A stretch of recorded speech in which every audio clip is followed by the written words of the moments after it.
Ibrani pasal yang ke-11 ayat yang ke-24 sampai dengan ayat yang ke-27. Firman Tuhan berkata demikian.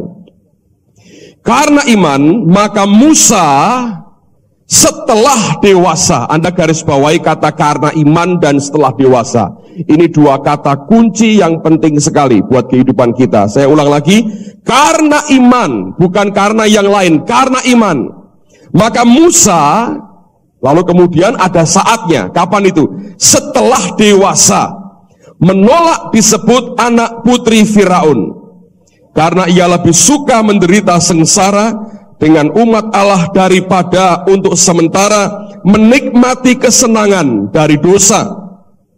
Ia menganggap penghinaan karena Kristus sebagai kekayaan yang lebih besar daripada semua harta Mesir, sebab pandangannya ia arahkan kepada upah. Karena iman, maka ia telah meninggalkan Mesir dengan tidak takut akan murka raja. Ia bertahan sama seperti ia melihat apa yang tidak kelihatan. Nah, kalau Anda membaca pada ayat 24 saja, saya berdoa supaya roh Allah itu mengajar kita banyak perkara. Firman Tuhan menyatakan ada suatu periode dalam kehidupan Musa di mana dia berani menolak segala kekayaan Mesir dan segala kenikmatan Mesir, dan dia memilih hidup sengsara, menderita bersama dengan umat Allah. Ada suatu masa dalam kehidupannya di mana dia melihat kesengsaraan, penderitaan oleh karena Kristus itu, penghinaan karena Kristus sebagai kekayaan yang lebih besar daripada semua harta Mesir. Nah, saudara sekalian, ini orang yang berani meninggalkan segala sesuatunya untuk mendapatkan bukan kemuliaan Kristus, tapi mendapatkan penghinaan karena Kristus. Nah, orang semacam ini yang dicari oleh Tuhan pada hari ini. Tapi bagaimana Musa bisa mencapai akan tingkat yang seperti itu? Firman Tuhan mengajar, yang pertama dilakukan oleh karena iman. Tapi yang kedua, ternyata iman saja tidak memadai. Yang kedua, butuh yang namanya kedewasaan di dalam Kristus. Nah, saya percaya bahwa setiap kita, Allah memberikan akan ukuran iman yang sudah memadai. Kelak Allah akan kembangkan dalam hidupmu. Tapi ukuran iman yang Tuhan berikan kepada masing-masing kita sebenarnya sudah cukup untuk hidupmu hari ini. Tetapi kemudian yang diperlukan oleh kita sebagai orang percaya adalah kita harus memiliki yang namanya kedewasaan di dalam Kristus. Karena Alkitab berkata, karena iman maka Musa setelah dewasa, penolakan yang dia buat terhadap semua kekayaan dan kenikmatan Mesir hanya terjadi ketika dia telah dewasa. Nah, sekarang bagaimana supaya kita bisa menikmati kedewasaan dalam Kristus? Saya melihat bahwa hari-hari ini Allah sedang mengadakan percepatan-percepatan yang luar biasa. Ada banyak hal yang Tuhan kerjakan, dan kalau saya amati, itu merupakan hasil percepatan. Kalau biasanya dia buat sekian tahun, mungkin hari-hari ini dia buat sekian bulan. Itulah yang namanya percepatan yang Tuhan lakukan. Nah, sekarang persoalannya adalah bagaimana kita menikmati pendewasaan di dalam Tuhan. Nah, sekarang mari kita belajar lewat hidup orang yang bernama Musa. Nanti kita kembali ke Ibrani 11. Sekarang buka dulu Kisah Rasul pasal yang ke-7. Ini bagian daripada firman yang saya suka, karena mengajar dengan begitu jelas akan bagaimana proses orang masuk hidup dalam roh dan menikmati kedewasaan dalam Tuhan. Kisah Rasul pasal 7, lihat pada ayat yang ke-20. Kisah Rasul pasal 7, perhatikan pada ayat yang ke-20. Firman Tuhan berkata demikian. Kalau Anda perhatikan Kisah Rasul pasal 7, mulai ayat yang ke-20, saya akan bacakan sampai dengan ayat yang ke-22 dulu, nanti kita teruskan lagi. Firman Tuhan berkata, pada waktu itulah Musa lahir, dan ia elok di mata Allah. 3 bulan lamanya, ia diasuh di rumah ayahnya. Lalu ia dibuang, tetapi putri Firaun memungutnya, dan menyuruh mengasuhnya seperti anaknya sendiri. 22, perhatikan. Dan Musa dididik dalam segala hikmat orang Mesir, dan ia berkuasa dalam perkataan dan perbuatannya. Anda harus mengerti, Musa ternyata bukan seorang yang buangan biasa. Nah, kalau kita belajar sejarah dunia atau bangsa-bangsa, saudara akan tahu bahwa di dunia ini pernah ada beberapa bangsa yang menikmati akan puncak kebudayaan mereka. Pada zaman mereka mencapai puncaknya, mereka adalah pusat daripada dunia ini. Selain Mesir, kalau Anda melihat, orang-orang Cina misalnya, pernah menikmati akan puncak budaya. Pada waktu mereka mencapai puncak budaya, mereka menguasai dunia. Orang Parsi, Persia, Iran sekarang misalnya, mereka pernah menikmati puncak kebudayaan. Orang-orang di Timur Tengah, mereka pernah mencapai puncak kebudayaan. Nah, di antaranya adalah Mesir. Ini merupakan salah satu bangsa yang pernah mencapai puncak kebudayaan yang tertinggi pada zamannya. Nah, pada zaman Musa itulah Mesir mencapai puncak kebudayaan yang tertinggi. Nah, pendidikan di Mesir adalah yang terbaik seluruh dunia, khususnya yang diberikan untuk anak-anak raja dan para bangsawan. Dia masuk kelompok sekolah elit paling baik seluruh dunia pada waktu itu. Musa dididik dalam segala hikmat orang Mesir. Tidaklah mengherankan Alkitab berkata, dia berkuasa dalam perkataannya, dia berkuasa dalam perbuatannya. Bukan oleh karena sekedar dia anak putri Firaun, tapi inteleknya memang brilian, saudara. Sejarah mencatat pada zaman itu, ada seorang jenderal di Mesir yang bernama Jenderal Musa. Dan pada waktu orang-orang Ethiopia mengirimkan 1 juta tentara menyerbu akan Mesir, Jenderal Musa inilah yang bisa menghalau serbuan 1 juta tentara Ethiopia. Ini bukan orang sembarangan, saudara. Ini bukan orang buangan, ini bukan orang yang tidak kepakai oleh dunia. Ini orang hebat pada zamannya. Tidak mengherankan Alkitab berkata, dia berkuasa dalam perkataan dan perbuatannya. Inteleknya hebat, pangkatnya tinggi, pengalamannya sudah teruji, dan dia bukan seorang pengecut, dia seorang pemberani. Berapa ribu nyawa dia cabut dengan kekuatannya. Dia seorang jenderal yang disegani di kerajaan Mesir. Nah, Anda bisa bayangkan Musa hidup dalam keadaan seperti itu. Tapi kemudian kalau Anda perhatikan bagaimana Allah mendewasakan dia. Dari orang yang begitu duniawi, bagaimana dia bisa dikenalkan dengan sesuatu yang ilahi. Lihat pada ayat yang ke-23. Inilah saatnya dia berkenalan dengan keabadian Tuhan. 23 Alkitab berkata, pada waktu ia berumur 40 tahun, timbullah keinginan dalam hatinya untuk mengunjungi saudara-saudaranya, yaitu orang-orang Israel. Kita semua, saya sudah berkali-kali menyatakan ini, dalam terjemahan yang lain bukan dikatakan came from, tapi came to. It came to his heart. Masuk ke dalam hatinya. Bukan dari dalam keluar. Ini bukan ide Musa sendiri. Ini dari luar masuk ke dalam. Kelak Anda baca, itu sesungguhnya berasal dari Allah. Dan Musa tahu, itu beban datangnya dari Tuhan sendiri. Nanti kelak kalau ketika dia bunuh orang Mesir, pada sangkanya saudara-saudaranya akan tahu bahwa Allah memakai dia. Berarti Musa ngerti yang masuk dari luar ke dalam hatinya, beban itu berasal dari Allah.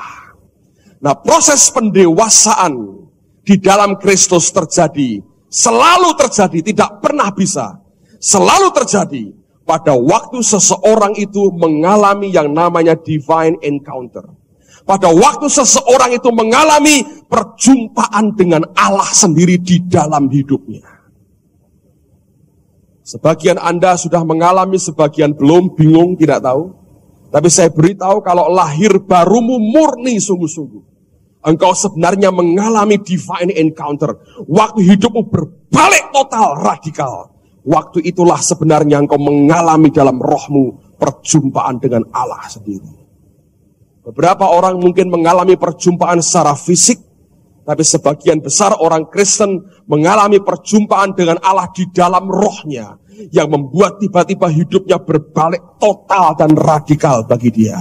Dan tidak pernah terjadi sebenarnya orang bisa didewasakan dan masuk dalam dunia roh, kecuali rohnya dan hidupnya mengalami perjumpaan pribadi yang total dan murni dengan Tuhan.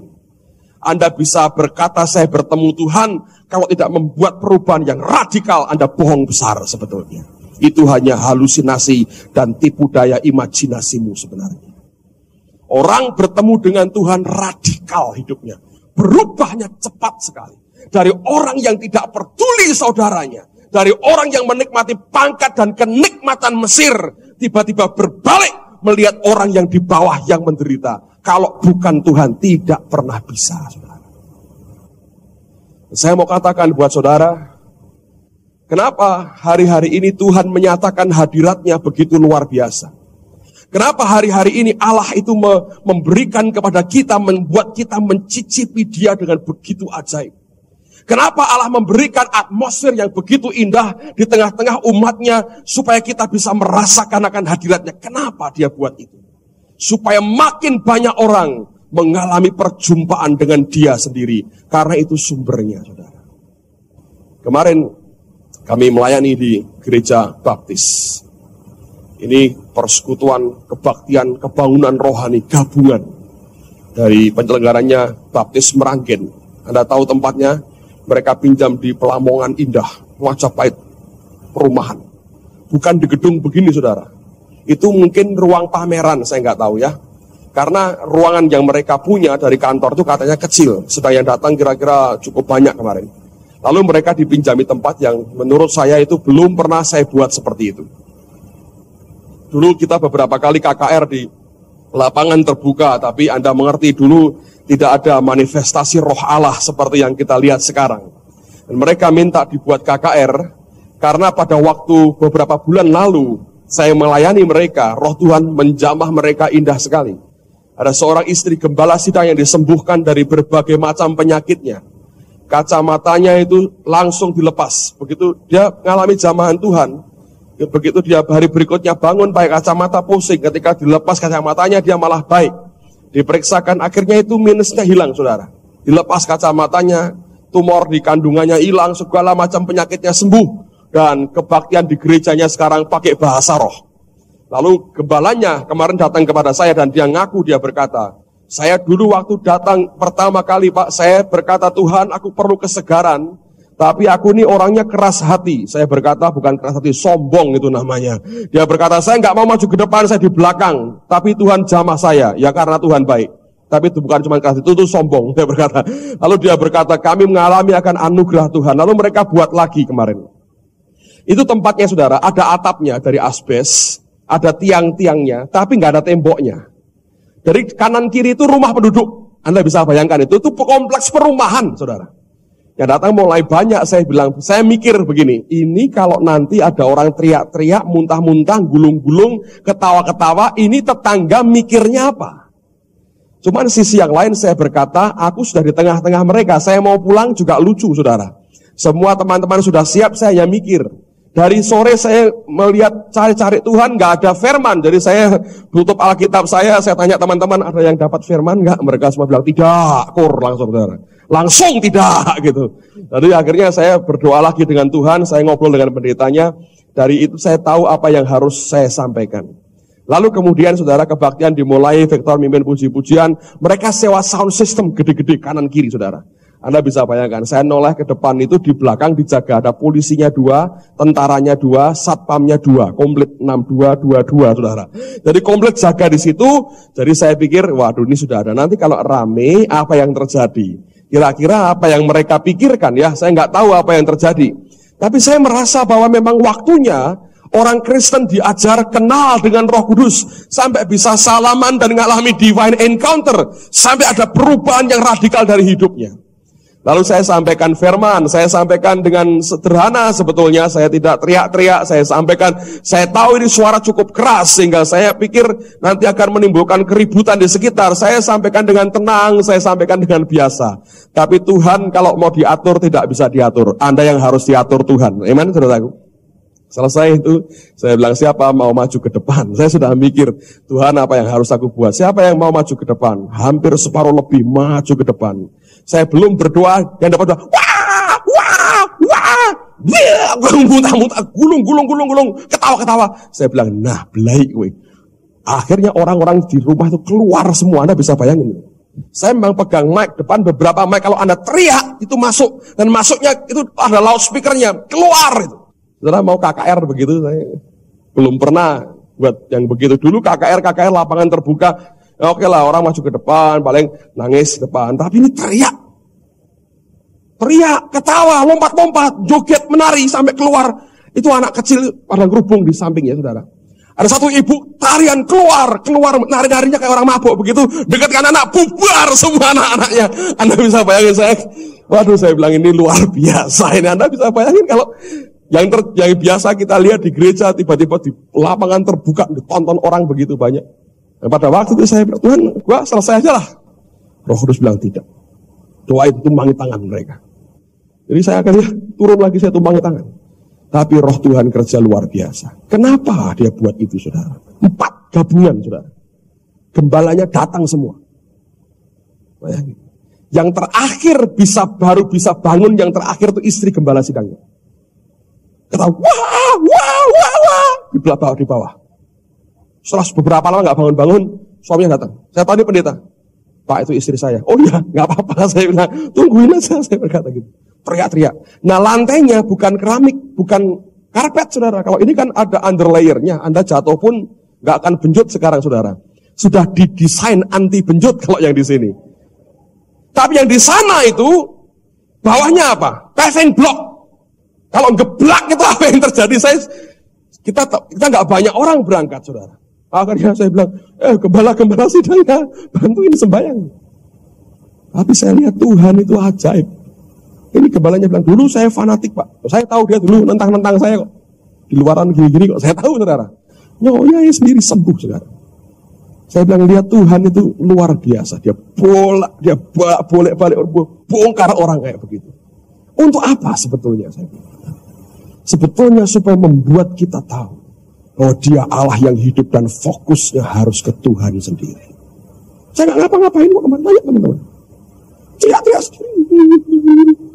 Muntah itu kayak orang muncak. Ketawa lagi, wah, ketawa di bawahnya kotor semua. Paving block bawahnya. Ngeri aja, saudara. Tapi Tuhan itu luar biasa.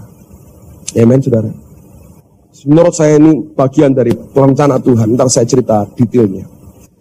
Saya ketemu dengan seorang hamba Tuhan, seorang wanita, seorang ibu rumah tangga, orang Amerika dari Atlanta, Georgia. Suaminya seorang nabi. Saya berdoa satu kali dia bisa melayani kita. Saya sudah bicara dengan istrinya, saya belum ketemu suaminya, tapi pada waktu itu dia melayani dan saya sempat makan siang dengan ibu ini. Pada waktu makan siang kami share ya, saling cerita apa yang sedang terjadi, apa yang dia alami, dan dia cerita begini. Anda pernah dengar akan kegerakan rohani di Pensacola ya? Saya belum pernah ke sana. Beberapa teman mungkin sudah pernah berkunjung ke sana, tapi ini kegerakan yang luar biasa. Setelah Toronto lalu Pensacola di Amerika. Nah, ada satu gereja, seorang hamba Tuhan yang punya gereja nggak terlalu besar. Dia mengundang hamba Tuhan dari Pensacola ini datang ke gerejanya. Dan ketika itu disepakati dibuat kebaktian selama 2 hari. Ini baru terjadi, saudara. Pada hari yang pertama, hadirat Tuhan cukup indah, saudara. Lalu kemudian gembala sidangnya mengundang tamunya maju ke depan. Dan mereka berdua di depan ya. Jemaat semua berdiri, saudara. Jemaat semua berdiri, memberikan tepuk tangan, memberikan selamat. Mereka semua berdiri. Lalu gembala sidangnya ini mengundang tamunya maju ke depan. Dan dia coba wawancara sedikit tamunya ini sebelum akhirnya dipersilahkan untuk menyampaikan firman. Nah, ini gembalanya tanya gini, Pak Pendeta, seperti apa kegerakan yang di Pensacola? Lalu ini tamunya itu pegang mic ya, saudara. Dia hanya berkata begitu, seperti ini.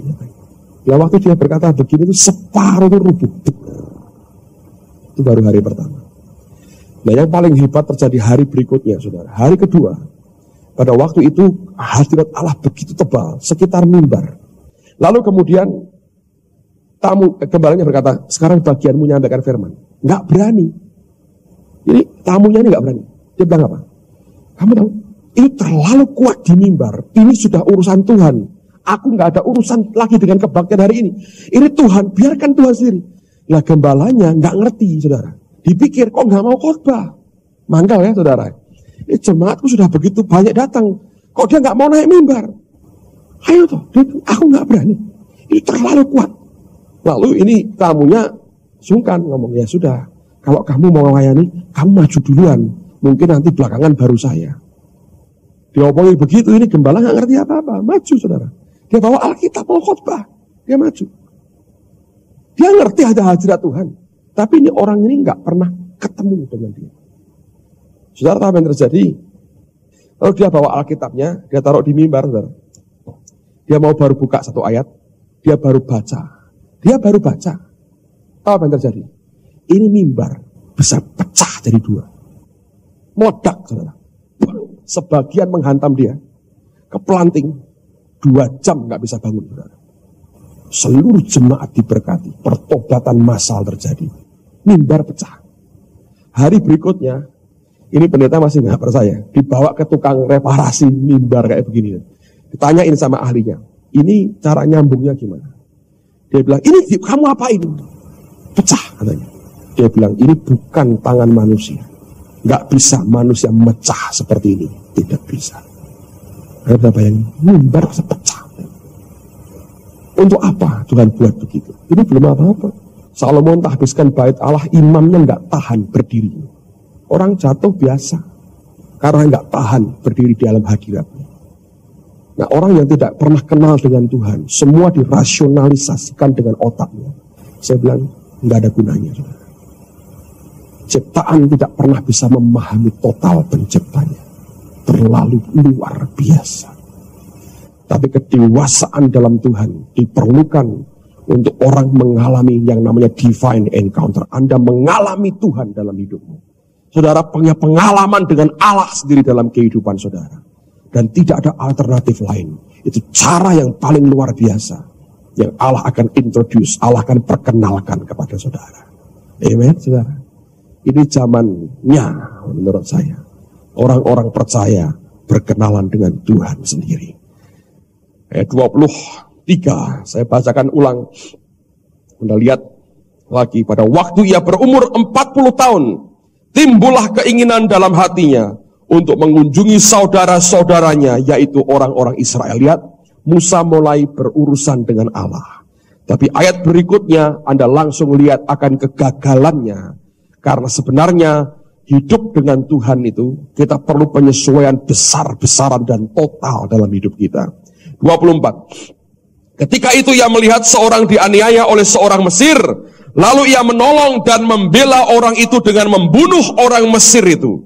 Pada sangkanya, saudara-saudaranya akan mengerti bahwa Allah memakai dia untuk menyelamatkan mereka. Tetapi mereka tidak mengerti. Apa yang Musa dapatkan dari Allah itu memang betul dari Tuhan, saudara. Beban untuk saudaranya itu dari Allah. Tapi selalu orang Kristen dimanapun saya melihat, Abraham ataupun Musa, waktu dia mulai melangkah pertama memenuhi panggilan Tuhan, selalu orang itu mengalami yang namanya gagal dalam hidupnya dengan Allah. Kenapa? Karena Allah itu memakai hukum keabadian, kita memakai hukum dunia yang fana ini, kita coba masukkan hukum manusia kita untuk melayani Allah yang kekal. Itu yang membuat perbedaan yang total dan membuat kita akhirnya gagal sama sekali. Tapi saya mau beritahu, kegagalan itu mendidik kita untuk mengenal dia lebih baik lagi. Amen, saudara. Orang Kristen yang ketika dia mengalami Tuhan dalam hidupnya, dia mulai bergerak bagi Allah, ternyata tidak sesimpel yang orang katakan. Harus ada penyesuaian yang total dari hidup kita, karena memang kita berbeda dengan dia. Kalau kita bisa dan berani mengatakan, Tuhan, aku mau sesuaikan total dengan engkau, saudara baru akan berhasil dengan dia. Karena apa yang dia pikirkan berbeda dengan yang kita pikirkan. Apa yang dia rencanakan berbeda dengan yang manusia inginkan. Saya baru mengalami pengalaman yang gak enak sebetulnya. Saya cerita supaya saudara mengerti. Saya ditelepon Ibu Linda Bernard. Dia bilang, wah ini minta maaf, Senin harusnya Bapak ini ngajar di seminar kami. Tapi saya lupa memberitahu. Di tanggalan saya sudah tak tulis nama Bapak, tapi saya nggak telepon Bapak. Nah padahal saya minggunya mau ke Australia. Tolong diusahakan. Hati saya sudah berkata ingin tidak. Jadi kami sepakat sebetulnya minggu ini kami mau pakai untuk anak-anak. Sudah janjian sebetulnya, Kamis mau mancing dengan teman-teman. Bukan mancing akhirnya ya, nyeroi ikan. Mau mancing saudara. Maunya begitu, anak-anak sudah senang, wah kita mau mancing. Sekarang diminta untuk seminar. Saya berdoa lagi. Lalu kemudian pada waktu saya berdoa, Roh Kudus berkata, berangkat, layani. Lalu saya bilang, baik Tuhan, saya layani. Dan ajaib sekali, ada orang punya tiket nganggur nggak dipakai, saudara. 5 sekaligus. Luar biasa ya, Semarang, Surabaya. Jadi kalau tiket saya diganti, jadi kalau 5 saya bisa bawa seluruh keluarga. Bawa semua, suster, ajaib sekalian. Nah, luar biasa. Lalu kemudian diatur, saya minta tolong Nining, carikan seat Senin pagi. Karena saya harus khotbah jam 9 pagi, saudara. Seminar itu mulai jam 9, yang pertama. Yang kedua, sekitar jam 11 atau 11 orang sedikit itu mulai session kedua. Jadi saya pikir harus berangkat yang pagi. Ternyata penuh pesawat. Sampai dengan Minggu siang masih penuh. Lalu tiba-tiba ada telepon dari luar kota. Beritahu begini, Pak, datang aja ke airport. Nanti ada bapak di situ, namanya ini, ada kantorannya kecil, dia bisa ngusahakan. Cuma 1 orang tambah 15.000. Anak saya dulu begitu, katanya penuh-penuh. Dia didatangi orangnya, diatur, bisa dapat seatnya. Saya pikir, waduh, kok ada kantornya? Saya ke sana, saudara. Saya ke airport, ada kantornya, resmi itu. Unit jasa pelayanan atau apa itu ada. Dan itu miliknya angkatan apa itu ya di situ ya. Jadi pokoknya wah ini kok ada kantornya, ada mejanya. Jadi resmi ini, waduh, ini bukan calo gelap kan, saudara. Kira-kira menurut saya ini jatah VIP, jatah pejabat mungkin yang dia tahan kalau nggak ada orang. Karena dia berkata, ini nggak bisa langsung tahu Pak, sore baru ngerti katanya. Lalu kemudian saya serahkan semua tiketnya, dia atur ke dalam, dia bilang, oke, jam 5 nanti Bapak ambil. Saya minta tolong saudara Thomas, tolong diambil karena jam 5 ada kebaktian, dia ke airport sebentar. Waktu pulang diberitahu komputernya merpati rusak. Jadi besok pagi jam 5 saya tunggu katanya. Tapi sudah dapat nomor seatnya 8 ABCDF ya, 8 ABCDF. Kan hebat saudara. Dikasih nomor tempat duduknya. Akhirnya besoknya rombongan sak keluarga, anak-anak Sasa Pak digendong ikut ke airport. Rombongan besar saudara. Sampai sana ketemu orangnya. Oh tunggu Pak sebentar, masuk ya. Kita nongkrong di luar sebagai itu geledekan kopernya kita taruh di sini. Dan kira-kira nunggu 6, setengah 6 nggak keluar 6 kurang 1/4 belum ada kabar. 6 kurang 10 saya dipanggil surat Surabaya masuk ke ruang tunggu. Nah ini sudah dipanggil, saya kapan masuknya? Dia nggak keluar saudara. Lalu keluar 6 kurang sedikit dia keluar. Dia bilang, Pak nggak bisa ini Pak, cuma 3 yang bisa. Ya wes nggak usah 3, 1 aja saya bilang. Nah kan dia bilang 3 bisa, saya bilang 1 aja. 1 ya, masuk lagi dia. Masuk itu tidak keluar sampai pesawatnya berangkat, saudara. Nah waktu dia masuk itu, saudara, Roh Kudus ngomong begini sama saya, you won't make it, kamu tidak akan berhasil. Saya bilang, Tuhan, saya ini mau ngelayani. Memang begini, saudara, pada waktu minggunya saya ngurus dengan dia, Tuhan gak bicara apa-apa, cuman dikasih kayak ganjelan di hati saya. Kok ada yang gak enak sebetulnya. Tapi saya bantah, wong ini resmi, ini begini, ini begini, ini begini. Dan dia tahu tidak bisa langsung berkata ya. Jadi tapi yang ganjel ini saya nggak bisa sangkali itu ada. Ngerti saudara ya? Jadi saya berkata pada saudara, kita dalam Tuhan berkali-kali kita ini gagal saudara. Nah lama-lama warningnya itu makin tipis. Itu yang harus diperhatikan. Lalu kemudian saya bilang, Tuhan, tapi aku ini mau ke Surabaya, aku mau pelayanan. Aku ngerti. Nah sekarang kalau nggak bisa berangkat gimana? Ya nggak bisa.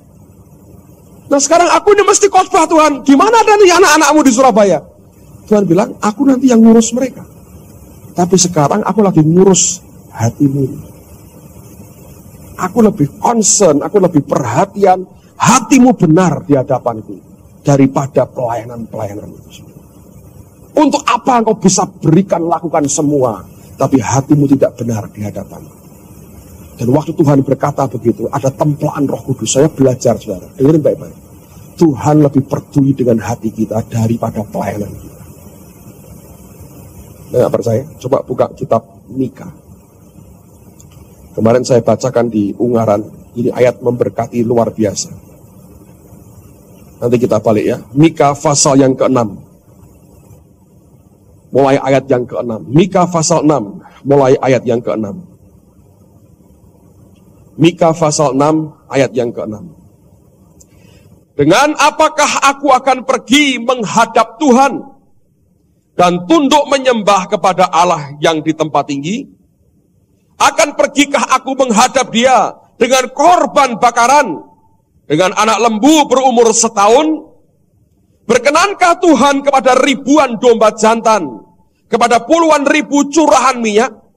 Akan kupersembahkankah anak sulungku karena pelanggaranku, dan buah kandunganku karena dosaku sendiri? Lihat, manusia selalu ingin datang kepada Allah dengan sesuatu yang ingin dia bawa. Kerja sesuatu, memberi sesuatu dengan materi, dengan semua. Dia ingin tunjukkan, lakukan sesuatu bagi Allah. Tapi apa yang Tuhan minta? Ayat berikutnya, ayat yang ke-8. Hai manusia, telah diberitahukan kepadamu apa yang baik. Dan apakah yang dituntut Tuhan daripadamu? Apa yang dia minta? Selain berlaku adil, ingat keadilan itu di dalam hati, saudara. Saya pernah tanya dengan Pak Alex, waktu masih di Semarang. Pak, Bapak kalau memutuskan perkara, itu kan ada pro kontra. Ya, dari pihak jaksanya memberatkan, pembelanya meringankan. Bapak memutuskan orang itu salah dan tidak kalau nggak terlalu jelas, tapi harus diputuskan. Ujungnya lari kemana? Dia bilang tergantung nurani keadilan dari hakim itu sendiri. Jadi berlaku adil itu dimulai dari mana, saudara? Hati. Yang kedua dikatakan apa? Mencintai apa? Kesetiaan. Semua dari hati. Dan hidup dengan rendah hati di hadapan Allahmu. Lihat. Allah lebih peduli hati kita daripada semua yang kita mau kerjakan bagi Dia. Nah, orang Kristen termasuk saya ini, saya berpikir, Tuhan, aku mau melayani, aku mau khotbah, menyampaikan firman. Engkau yang berkata aku harus pergi, tapi Roh Kudus berkata aku lebih peduli hatimu. Aku berikan tanda di hatimu, engkau tahu itu tidak daripadaku. Aku ingin kau jalan yang lurus apa adanya, tapi engkau cari jalan yang lain. Dia berkata, kamu tidak akan terbang ke Surabaya pagi ini. Tidak. Kamu akan gagal dapat tiketnya. Dan pada waktu saya ditemplah Tuhan, saudara, ini jurus paling ampuh itu apa? Bertobat, saudara. Nggak ada cara lain. Bantah sama Tuhan, gepeng tambahan, saudara. Saya berdoa, Tuhan ampuni aku. Buat supaya gagal kalau begitu. Sebab kalau dibuat tetap berhasil, ya nek nyampe Surabaya. Kayak nyemplung di sawah, saudara. Kan masuk berita. Dan saya bilang, Tuhan kalau gitu, buat gagal dah. Buat gagal. Lalu kemudian, jam 6 lebih, saudara. Lebih seperempat. Ya, pesawatnya sudah berangkat. Keluar orangnya. Diberikan ke saya, Pak, ini tak aturkan siang semua. Loh, siang semua? Iya, nggak bisa Pak, maaf Pak. Saya mau kasih uang jasa, nggak mau, saudara. Langsung labur, lari, malu dia. Kok bisa begitu? Saya berkata, bukan karena dia tidak canggih, saudara, tapi karena saya berurusan dengan dia. Akhirnya kami pulang ke rumah. Saya tirukan Satria Kega. Kami datang lagi, pulang ke rumah, saudara. Balik lagi. Akhirnya saya naik Sempati. Jam 9. Sampai Surabaya jam 10. Yang jemput saya Selipan. Seperempat jam kemudian baru datang. Waktu keluar dari Juanda, mau masuk kota Surabaya, Macet di mana-mana, demonstrasi tukang becak ternyata saudara. Sampai di tempat seminar jam 11 lebih. Jadi saya berangkat sendirian, keluarga nyusul siang. Akhirnya saya masuk ke ruang seminar di lantai 2, saya naik. Saya dengar, loh ada orang khotbah pakai bahasa Inggris diterjemahin Indonesia. Roh Kudus berkata, tuh aku yang ngurus mereka, sambil aku ngurusi kamu, aku bisa ngurusi mereka. Duduk di belakang, dengerin firman, dan itu hamba Tuhan yang cerita soal mimbar pecah, saudara. Saya mau beritahu, saudara, Allah itu lebih concern dengan hati kita. Kalau Anda pikir kau bisa berbuat sesuatu bagi Tuhan, dan berkata, tunggu dulu. Dia tidak menghalalkan semua cara. Dia mau lihat dan teliti hatimu benar nggak di depan dia. Nah, akhirnya semua diatur Tuhan dengan luar biasa. Nah, waktu semuanya itu diatur begitu, saya akhirnya belajar. Orang hati bertobat itu meluluhkan hatinya Tuhan, ngerti ya? Kalau kita keraskan hati kita, itu membuat hati Allah jadi keras. Kalau kita bertobat, meluluhkan hati Tuhan. Nah, hari Rabunya kami pulang, saudara. Sudah dapat boarding pass-nya di City Check-in. Beres semua, sudah oke. Saya mampir ke rumah teman. Saya mau pamitan dengan dia, mau mendoakan dia. Karena orang ini yang tiket 5-nya nganggur itu yang diberikan saya. Saya sudah pegang boarding pass. Jadi saya pikir, wah saya agak mepet sedikit, nggak apa-apa, saudara. Ya. Lalu saya berangkat agak mepet. Sopirnya bilang, Pak, setengah jam nyampe. Oke, saya pikir masih ada waktu. Ternyata itu macet lagi, saudara. Dan pada waktu sampai di Juanda, wah, kayak orang nguber setan, saudara.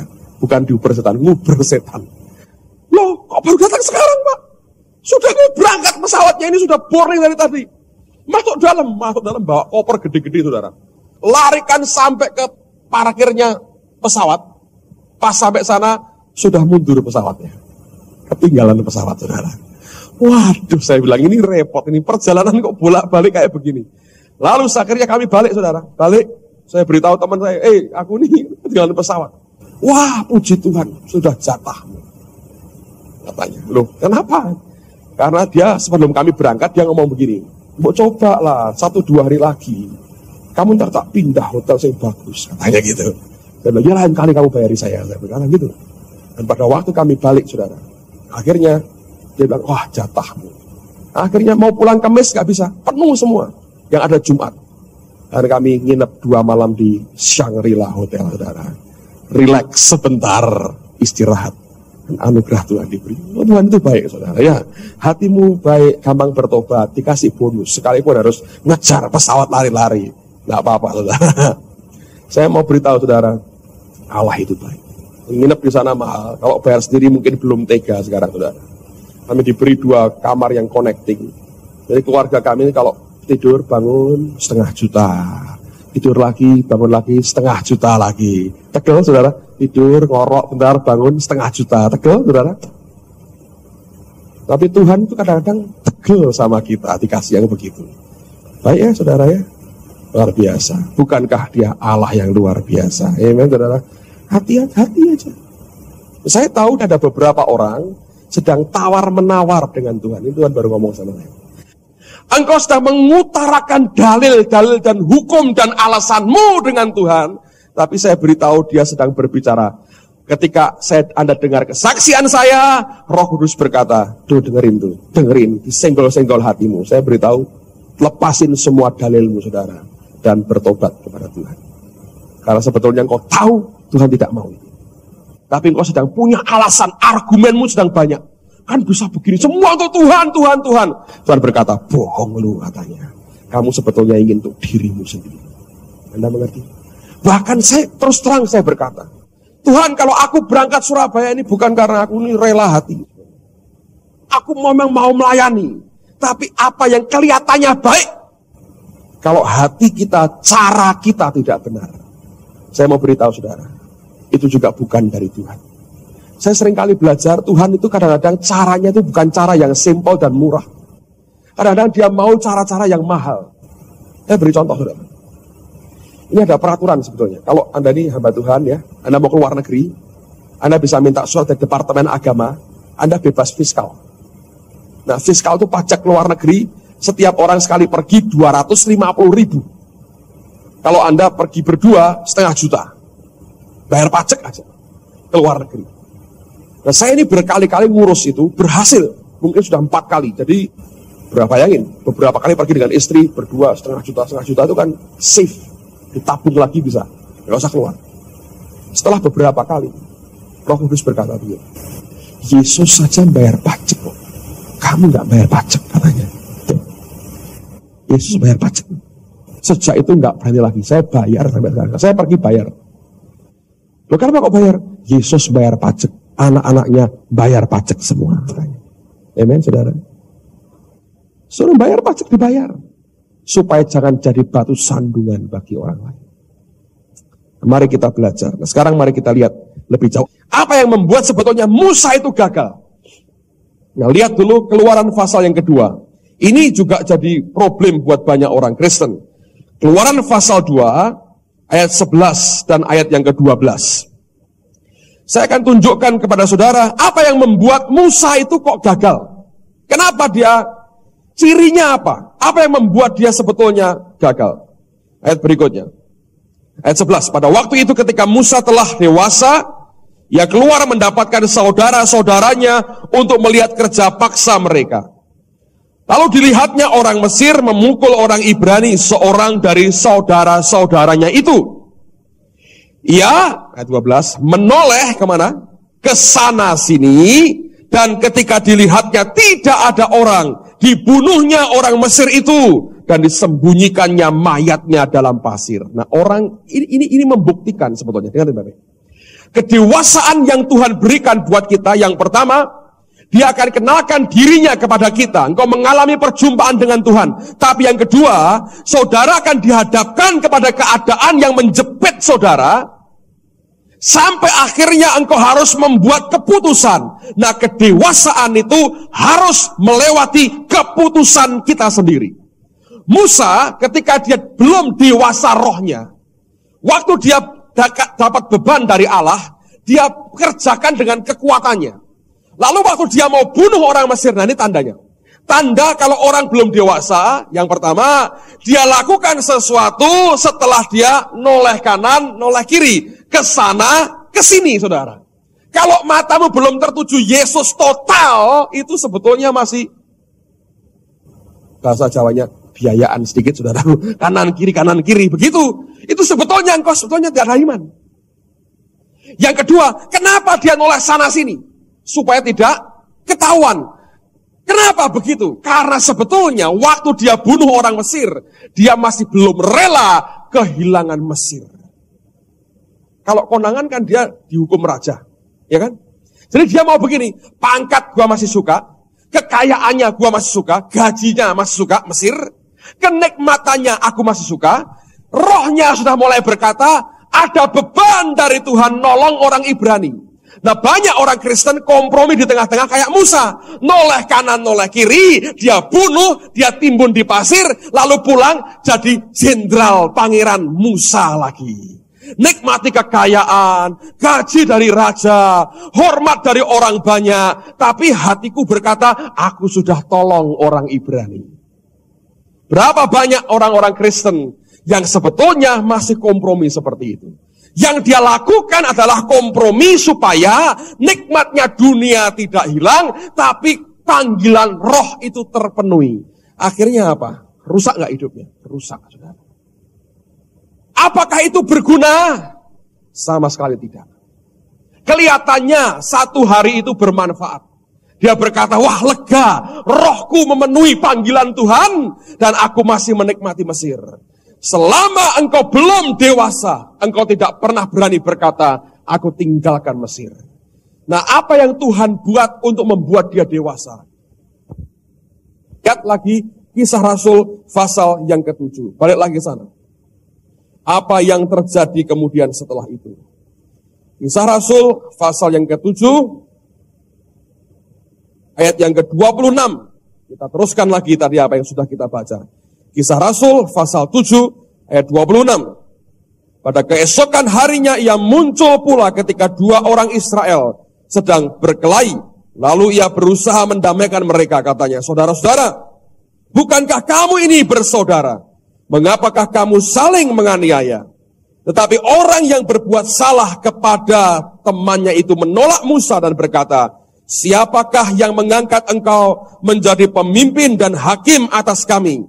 Apakah engkau bermaksud membunuh aku sama seperti kemarin engkau membunuh orang Mesir itu? Mendengar perkataan itu larilah Musa dan hidup sebagai pendatang di tanah Midian. Di situ ia memperanakan 2 orang anak laki-laki. Nah, ketika kecepet ketahuan yang dia buat, konangan belangnya, waktu itulah dia ambil keputusan. Menurut saya pilihannya 2. Dia bisa bunuh orang Ibrani itu dengan berkata, kamu memfitnah aku. Kamu yang bunuh orang Mesir itu, dia orang berkuasa. Orang itu pasti mati. Atau yang kedua dia berkata, sudah waktunya aku tolak Mesir. Keadaan kecepet itu sebetulnya di dalamnya Allah mau berkata, putuskan sekarang. Kedewasaan terjadi waktu engkau mengambil keputusan benar di hadapan Dia. Jangan pernah berpikir kedewasaan terjadi waktu engkau mulai diberi makan, tambah gede, lalu Allah mendewasakan. Tidak. Tuhan akan buat keadaan begitu rupa, sampai engkau dihadapkan pada pilihan. Apakah dunia atau Tuhan? Keputusan yang engkau berani ambil, yang benar di depan Tuhan, langsung mendewasakan. Makanya Ibrani berkata, setelah dewasa, dia tolak Mesir. Kapan saat dia dewasa? Saat dia mengambil keputusan menolak Mesir. Sebelumnya dia tidak menolak Mesir. Dia bunuh dengan diam-diam orang Mesir.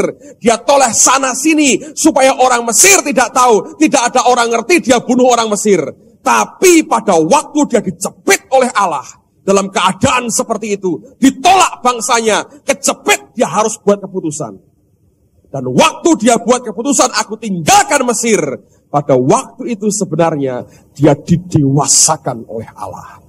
Breakthrough, penjebolan terjadi lewat keputusan hidupmu di hadapan Tuhan. Jadi hati-hati dalam setiap mengambil keputusan.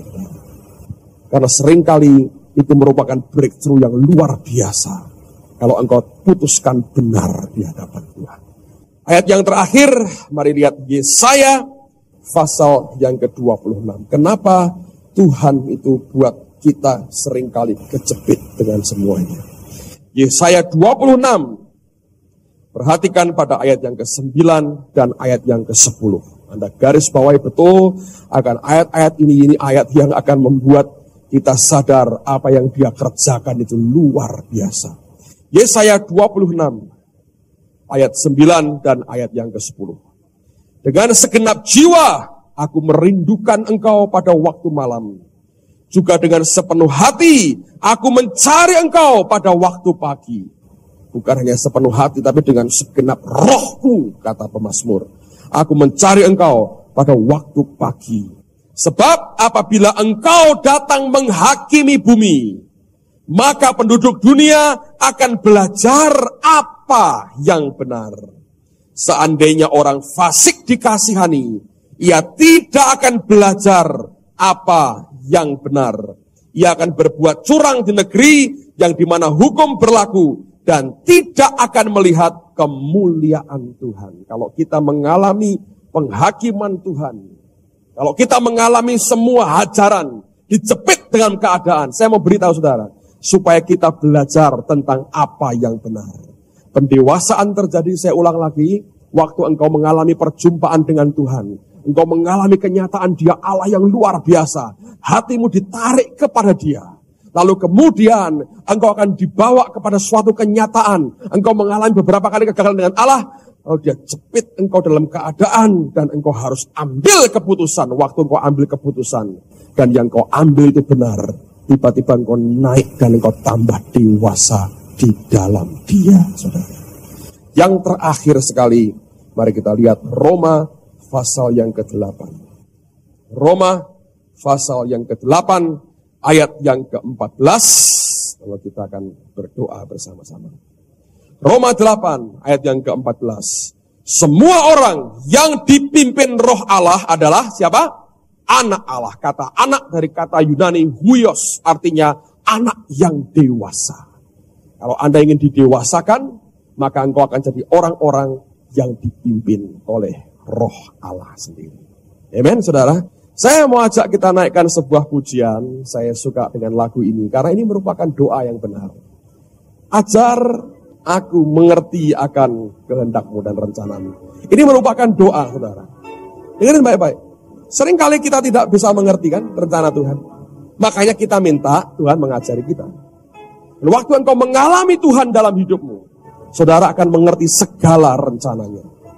Anda berkata, oh kita tidak mungkin ngerti rencananya. Loh, kalau Tuhan tidak nyatakan rencananya, yang namanya vision tidak ada.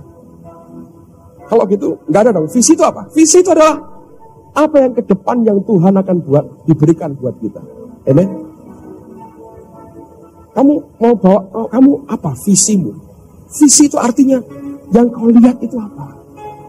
Yang kau lihat itu blueprint-nya Tuhan itu mau kemana? Amen, saudara. Ajar. Firman Tuhan syarat dengan rencana Allah. Dia berkata, inilah tanda-tanda kedatanganku, itu kan rencana Tuhan. Ini baru kesudahnya selesai. Bisa ngerti gak itu? Rencananya gak? Rencananya. Tapi sampai itu dibuka dalam mata rohani kita. Kita memang kabur. Dan saya berdoa kita minta Tuhan mengajar kita. Amen, saudaraku. Ajar ku mengerti segala rencana-Mu. Ajar ku berserah hanya padamu. Pimpinlah jalanku dalam terang firman-Mu. Ajar ku berharap hanya padamu. Katakan Bapakku ajaib segala rancangan. Bapakku ajaib segala rancangan-Mu. Tuhanku heran perbuatan-Mu. Besar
menurut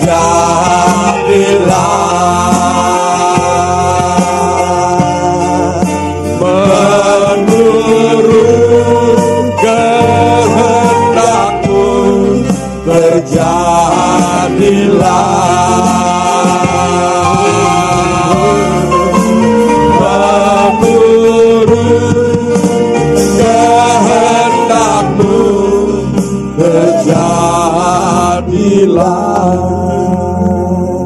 Saya ingin berbagi beban dengan saudara. Ada yang punya pergumulan, yang merasa lagu ini sebagai doamu pada hari ini. Kau boleh angkat tanganmu di tempatmu masing-masing. Saya mau berdoa buat saudara. Tuhan, lihat akan tangan-tangan kami yang terangkat. Seringkali kami tidak mengerti, tapi Engkau ajar kami untuk mengerti akan rencana dan rancangan-Mu, Tuhan. Kami berdoa, ajar kami menyerah pada jalan dan kehendak-Mu, dan ajar kami sesuai dengan firman-Mu.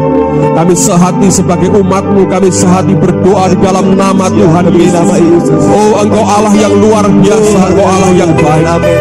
Kami berdoa, Engkau mengajar kami mengerti segala jalan-Mu, Tuhan. Bapa, Engkau membuat kami mengerti akan kehendak-Mu yang sempurna itu. Bapa, kalau ada hal yang harus kami lepaskan, biar kami lepaskan. Dan sesuai dengan kehendak-Mu terjadilah. Terjadilah ya Tuhan. Karena Engkau Allah yang sanggup mengadakan semua yang kami perlukan pada hari ini. Oh, kami minta demi nama Yesus, kuatkan kembali kaki hidup kami, kuatkan kembali tangan hidup kami, kuatkan kembali hidup dan roh kami di hadapan-Mu, di dalam nama Tuhan Yesus. Terima kasih Bapa, terima kasih. Kami minta berikan kekuatan kepada anak-anak-Mu hari ini, berikan kekuatan di dalam nama Yesus. Haleluya. Terima kasih, terima kasih Bapakku. Haleluya. Ajaib segala rancangan-Mu. Oh, terima kasih Tuhan. Tuhanku.